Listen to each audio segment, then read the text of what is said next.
It was a rainy Tuesday evening when I stepped into a small, dimly lit restaurant tucked away on a quiet corner of town. I had passed by it 1,000 times before, but something about the flickering sign outside drew me in tonight. The place was practically empty, with only a couple of tables occupied, one by a lone man hunched over his meal, the other by an elderly couple who seemed absorbed in their own world. The atmosphere felt strangely quiet, too quiet for a restaurant, if I'm being honest. I took a seat at a corner booth, the leather seat creaking as I settled in. The air smelled of stale bread and something off. Like something wasn't quite right, but I couldn't put my finger on it. The waiter, a thin man with a pale face and dark circles under his eyes, appeared from the shadows. His uniform was pristine, but there was an unsettling stiffness to the way he moved, almost like he was gliding more than walking. "Good evening," he said in a low voice, his eyes never quite meeting mine.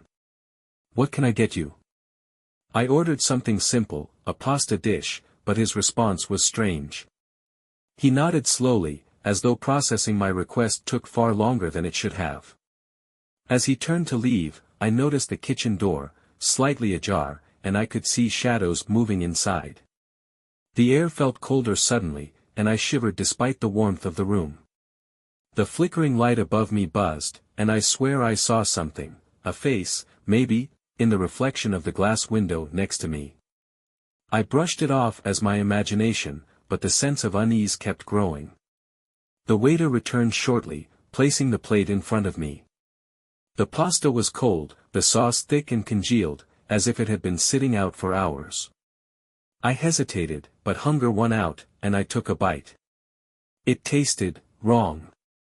Not bad, but definitely off. I glanced around the room, noticing that the couple at the other table was now silent, their heads bent low, staring at their plates with a disturbing intensity. Then, the lights went out. Everything plunged into darkness for a split second, before they flickered back on, brighter this time, casting eerie shadows across the walls. I could hear movement from the kitchen, strange noises, like scraping, shifting, and something else I couldn't quite make out. It was as though something was alive back there, but not in a normal way. I started to feel dizzy, a sense of vertigo creeping up on me. The waiter was at my table again, but this time, he was standing far too close, his breath cold on my neck. "How's the meal?" he asked, his voice low, almost too soft. I tried to answer, but my throat felt tight, my words barely escaping. My hands were trembling now, and I could feel my heart pounding in my chest. Something was wrong, so wrong. I glanced at the door, thinking of escaping, but then I noticed something I hadn't before: the front door was locked. Not just the handle, but locked from the inside, the key visibly hanging there in plain view. Panic began to rise in my chest, and I stood up, stumbling backward. The elderly couple was gone now, but in their place stood a group of people. Figures cloaked in shadow, their faces hidden beneath hoods. They didn't move, not at first. They just stood there, staring at me, their presence suffocating. The waiter didn't seem to notice them, though. In fact, he didn't seem to notice anything happening around him anymore. His expression had gone blank, and his eyes were unfocused as though he was no longer aware of his surroundings. I bolted for the door, desperate to leave, but the key turned in the lock before I could reach it. The door was firmly shut. My breathing became erratic as I turned, looking for another exit, but the room had changed. The walls seemed to close in, the air thickening around me as though it was alive, pressing in from every side. The figures in the shadows began to move slowly now, their heads tilting as they observed me with an unsettling curiosity. That's when I realized, it wasn't just the food that was off. It wasn't just the air, or the waiter, or the strange atmosphere in the restaurant. It was the people, or what used to be people, filling the place. They were not alive. They had that dead look in their eyes, as though their bodies were just shells, occupied by something else. I ran toward the kitchen door, desperate for a way out, but when I pushed it open, I was met with the most horrific sight. There, in the center of the kitchen, were more figures, hunched, misshapen creatures that didn't belong in this world. Their faces were covered in shadows, but their eyes glowed faintly in the dim light. And standing at the center of it all, watching me with those cold, emotionless eyes, was the waiter. "You shouldn't have come here," he whispered, his voice now distant, as though it came from somewhere far beyond the room. "You should never have come." And then the darkness swallowed me whole. It had been a while since I'd felt this uneasy. The walls of the restaurant seemed to close in around me, like they were breathing with me. The shadows danced erratically across the room, flickering in the dim, unnaturally bright lights. My heart pounded in my chest, and every little creak of the building made my skin crawl. Something was horribly wrong, and I couldn't make sense of it. I just knew I had to get out of there, but the door wouldn't budge. I backed away from the kitchen, my eyes darting from corner to corner, searching for an exit, anything, but there was nothing. The figures, those dark, hooded shapes, had begun to gather, creeping closer with each passing second. They were silent, their movement almost fluid, like they weren't fully human. The shadows swelled around them as if they were feeding on the darkness, growing thicker and more oppressive. Then I heard a scream. A sudden, high-pitched shriek echoed through the restaurant, so sharp and desperate it made my blood run cold. I turned in horror to see the man who had been eating alone, the only other diner in the place, clutching his throat. His face was twisted in agony, but there was something else. His eyes were wide with terror, yet they were empty. Hollow, like he was staring at something only he could see. The waiter, the one who had served me, was now standing by his side, his hand hovering just above the man's head, fingers splayed as if he was pulling something from his very soul. I couldn't tear my eyes away as the man's skin began to drain of color, his body jerking as though he were being drained, his life force siphoned away like some kind of twisted ritual. The poor man's mouth opened, but no sound came out. A low murmur spread through the crowd, the other people in the restaurant who had silently appeared in the corner. They weren't seated anymore. They were standing, swaying like hypnotized mannequins. All of them were staring at the same thing, the man being drained of life. "Please." I managed to whisper, stepping backward, trying to make myself as invisible as possible. Then, one of the figures, tall, skeletal, with a face like a burned mask, shifted toward me. Its eyes gleamed with malevolent interest, and I could hear its feet dragging across the floor, slow, deliberate. I didn't know what to do. Should I run? Should I scream? Was anyone else alive in here? The restaurant was growing more crowded by the second, and it wasn't with normal people. Suddenly, the man who had been drained fell forward, his body limp and lifeless. And that was when the chaos erupted. The people, if they could even be called that, began to move. At first, it was slow, almost like they were waking from some deep, trance-like slumber. But then they started to shout. At first, it was nothing more than a low mumble, like a rising tide. But before long, the room was filled with loud, incoherent yelling. Some were arguing, some were crying out in fear, while others were shouting at each other in strange, guttural languages I couldn't understand. The once peaceful atmosphere of the restaurant had turned into something far darker. There was no sense of order anymore, only chaos. The hooded figures, those that had been standing still, watching, began to move faster now. They scattered through the crowd, pushing and shoving as though they were trying to herd the chaos. But their actions were deliberate. They weren't trying to stop the riot, they were feeding off of it. I looked over at the elderly couple who had been sitting near me, their faces now twisted with rage. They were no longer the frail, gentle old folks I'd noticed when I first entered.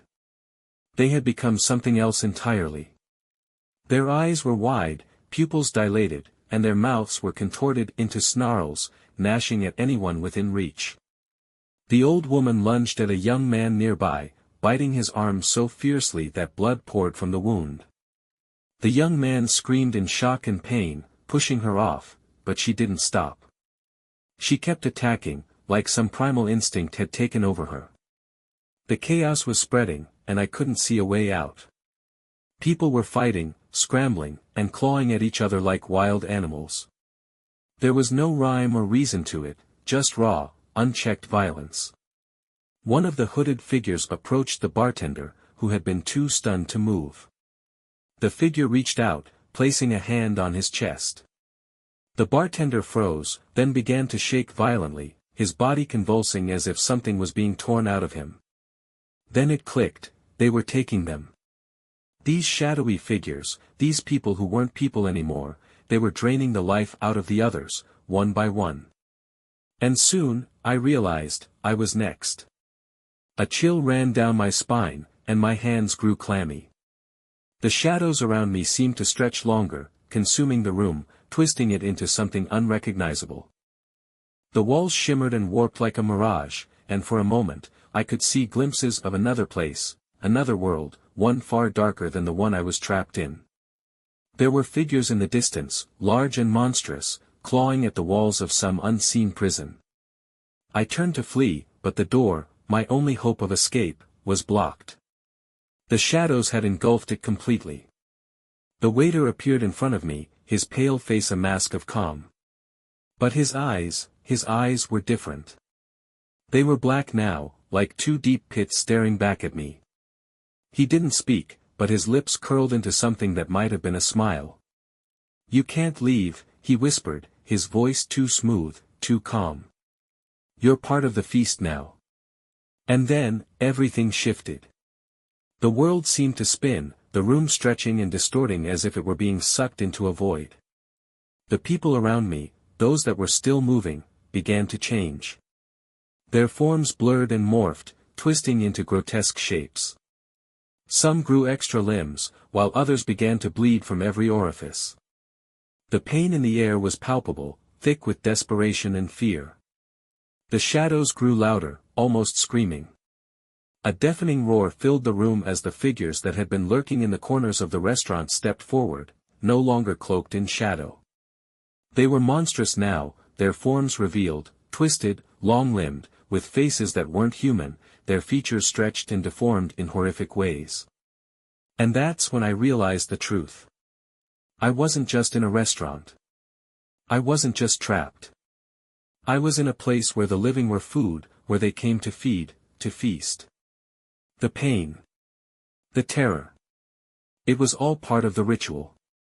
The meal. The curse. And I, along with everyone else, was the next course. The chaos was spiraling out of control, but in the midst of it, something even more unexpected happened. I had barely processed the grotesque transformation of the restaurant's patrons when I heard the unmistakable sound of shattering glass. The front window, the one I had noticed earlier, exploded inward, sending shards of glass flying across the floor. The shrill sound of glass scraping against the floor mixed with the violent shouts and growls of the mutated people, the horrifying creatures that had once been human. I turned, startled, to see a group of masked figures burst through the window. They were armed, guns, knives, crowbars, anything they could use to make a quick getaway. It didn't seem to matter that they had just broken into a restaurant in the dead of night. Their eyes, however, told a different story. They were frantic, filled with fear and confusion, as though they hadn't expected anything like this. The leader of the group, a burly man with a scar running down his cheek, was the first to speak, though his voice trembled. "Everyone, get down. We're taking the money and leaving, now." His words were shaky, but his grip on the crowbar was tight. Behind him, his two companions, a wiry man and a woman with wild, unkempt hair, shoved their way toward the cash register. But then something strange happened. The waiter, that pale, eerie figure who had been standing far too still for comfort, turned and slowly fixed his black eyes on the robbers. He didn't move, didn't blink, but there was an unmistakable hunger in his gaze. The wiry man, probably in his late 20s, was the first to notice the waiter's intense stare. "What the hell is wrong with him?" he whispered, clearly unnerved. But it was too late.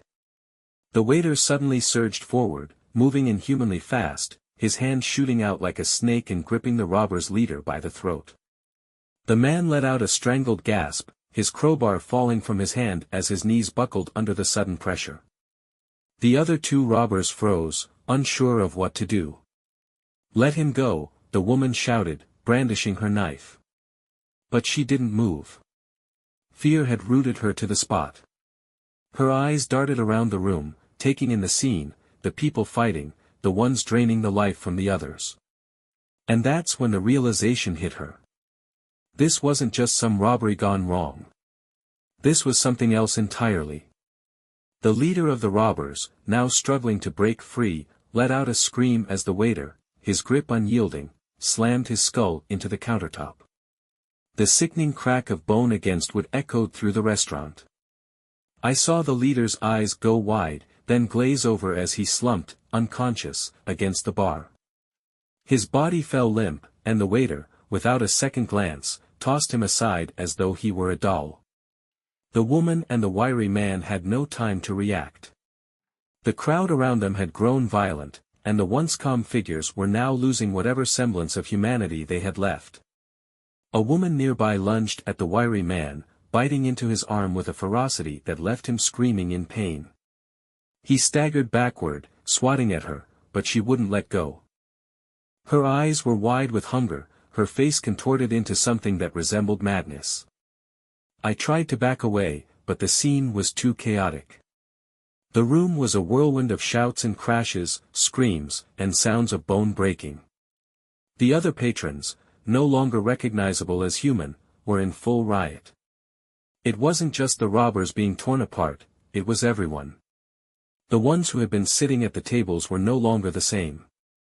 They had become mindless, ravenous creatures, feeding off of one another, their sanity completely stripped away. As I moved back toward the kitchen door, I could hear the woman who had been with the robbers yelling, "We need to get out. We need to run." But it was already too late for her. She turned toward the exit, eyes wide, and just as she reached the door, one of the cloaked figures appeared in front of her. Its hand shot out, grabbing her by the neck and lifting her off the ground with terrifying ease. She kicked and gasped, her hands clawing at the thing's grip, but she was helpless. Her body went limp in the figure's grasp, her face turning purple, and just as she fell to the floor in a heap, her form began to contort. She twisted violently, screaming with her last breath as her body morphed into something unrecognizable. The figure tossed her aside, almost as if it had no interest in her anymore. And then, it turned back toward the chaos, its attention shifting to the next victim. I could feel my throat constricting, panic rising like a tidal wave, and I knew I had to get out. The robber's leader, still unconscious, was now surrounded by the grotesque, mindless figures, their hands reaching for him, their eyes glowing with hunger. The robbers who had tried to hold control of the situation were now completely overwhelmed, their bodies torn apart by the creatures that had once been regular patrons. There was no order now. No escape. The restaurant had become a prison, a trap for anyone unlucky enough to walk through its doors. I ran as fast as I could, through the darkened kitchen, barely dodging a figure that lunged at me from the shadows. I slammed through the swinging doors and into the back alley. But as I stumbled into the cold night air, gasping for breath, something felt wrong. My mind spun, my eyes still locked on the glowing light that had once been the restaurant's welcoming sign. I thought I was free. But I wasn't. Behind me, I heard the unmistakable sound of footsteps. Slow. Methodical. And then I saw it. The leader of the robbers, the one who had been knocked unconscious, was standing in the alley now. His face was pale, his body hunched, and there was something disturbingly wrong about the way he moved. His eyes were sunken and hollow. His skin was a sickly shade of gray, and his once solid form had become grotesque. "I told you," he rasped, his voice barely a whisper. "You can't escape." And before I could run, before I could do anything, his outstretched hand grabbed me by the arm, his fingers cold as ice, the grip unyielding. "Once you enter, you never leave." The world around me began to distort once again, as the shadows closed in, hungry, reaching for me.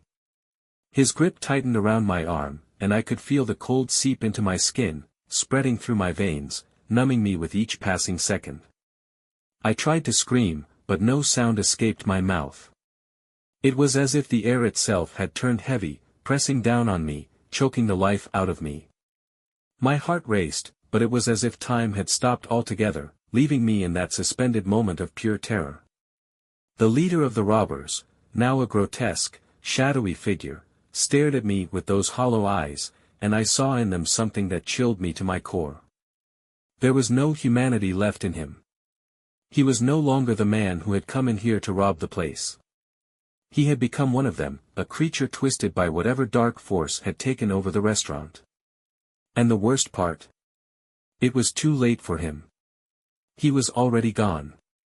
He was just another piece of the feast. "You will join us," he rasped, his voice like nails dragging across a chalkboard. And then, he grinned. That sickening smile stretched unnaturally wide, splitting his face in a grotesque fashion. His teeth were jagged, sharp, no longer human. They gleamed in the darkness as though they had a hunger of their own. I tried to jerk away, but the pain in my arm was overwhelming, and the cold was spreading, turning me into stone. The alleyway around me shifted again, the buildings bending and warping like a funhouse mirror. The sky above was pitch black, and I could hear the distant sound of screams rising from the direction of the restaurant. It was no longer the same town I had entered, no longer the same world. This place was something else, a dimension twisted by the cursed shadows that had once been people, now mere husks of their former selves. I stumbled back, but it didn't matter. He was too strong, too fast. With one swift motion, he jerked me forward, dragging me into the alley deeper, pulling me into the dark, where the others waited. I couldn't see them at first, but then the shadows seemed to separate and shift, revealing the figures lurking just beyond the edge of sight. The same twisted patrons from the restaurant. The elderly couple, their eyes gleaming with an unnatural hunger. The waiter, his face impossibly pale, his lips parted in that same eerie, unsettling grin. And in the background, I saw them, the others. The people who had never been people, their limbs twisted, their faces distorted. They moved toward me, slow and deliberate, their eyes locked on me with that same consuming, empty stare. "No," I whispered, the word barely escaping my lips as I felt the terror claw at my chest. I wanted to run, to fight, but there was no escape. This place, this nightmare, had already claimed me. There was nowhere left to go. The leader stepped closer, his fingers digging deeper into my arm, the pain unbearable. He whispered something, something I couldn't understand. The shadows around us seemed to respond, swirling, pulling us closer to the depths of whatever hell this was. And then, in a horrifying instant, I understood. I wasn't just trapped in a cursed restaurant. This was a place for the lost. A place where souls were devoured. A place where the darkness fed on the living, stripping them of their humanity, twisting them into monsters to join the eternal feast. And I was about to become one of them. I screamed then, screamed with everything I had left in me. But no one could hear me. No one could save me. The figures closed in around me, and I felt a cold, burning sensation in my chest. It was as if my very essence was being ripped from my body, torn apart by invisible hands. I fought, kicking, scratching, anything to stop it, but it was no use. The darkness consumed me, swirling around my body, wrapping me in its suffocating grip. I thought of the world I had left behind. Of the people I had loved. Of the life that I would never live again. But all of that, everything, faded, slipping away like sand through my fingers. And then, as the last vestiges of my soul were torn away, I became one with them. I became one with the darkness. One with the feast. The final thing I heard was a distant, familiar voice, so faint it was almost a whisper. "You shouldn't have come here." And then, nothing.